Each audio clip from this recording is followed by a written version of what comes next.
এই তুমি দুপুরবেলা কি রাখছো? জাগলে জাগলে চিন্তা করে থুয়ে দিছো?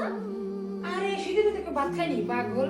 এই দেখো এই যে চাপটি রুটি বানাইছি তোমার লেগা, তোমার নানির লেগা। সাপি বানাইছো? এই দুপুরবেলা কেউ সাপি খায়? খাইবা এই শীতের মধ্যে কেটে দিলে কি ভাত ভাল লাগে? আর দেখো এই যে কত সুন্দর করে এই বুঝতো আয় হায় তুমি এই বাজি করছো? ও বাবা তুমি কি ভাবছো বুঝতো? বুঝতো তবে আমি আগে ভাবছিলাম যে মাইমনে বুঝতে পারছি তাহলে এই এই রুটি দিয়া সুন্দর করে খাওয়া যাবো। ও বাজি বাজে দিয়ে তো রুটি দেওয়া মজা। এই বাজে দিয়ে সবজি বাজে দিয়ে পাঁচ মিশালি বাজে দিয়া রুটি খুব মজা। তুমি খাইয়া দেখো যে না ধরো এত সুন্দরটা খাবার দিচ্ছে না, ভালো লাগতেছে না? এটাই বেশি পাই না, শুক্রিয়া করো আল্লাহর কাছে।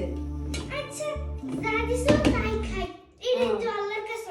না ওই যে বসো, আচ্ছা না বসো, এটা বইয়া বিসমিল্লাহ করে খাও না। এনে রাখো, এত সুন্দর খাবার আনছি, ভালো লাগে।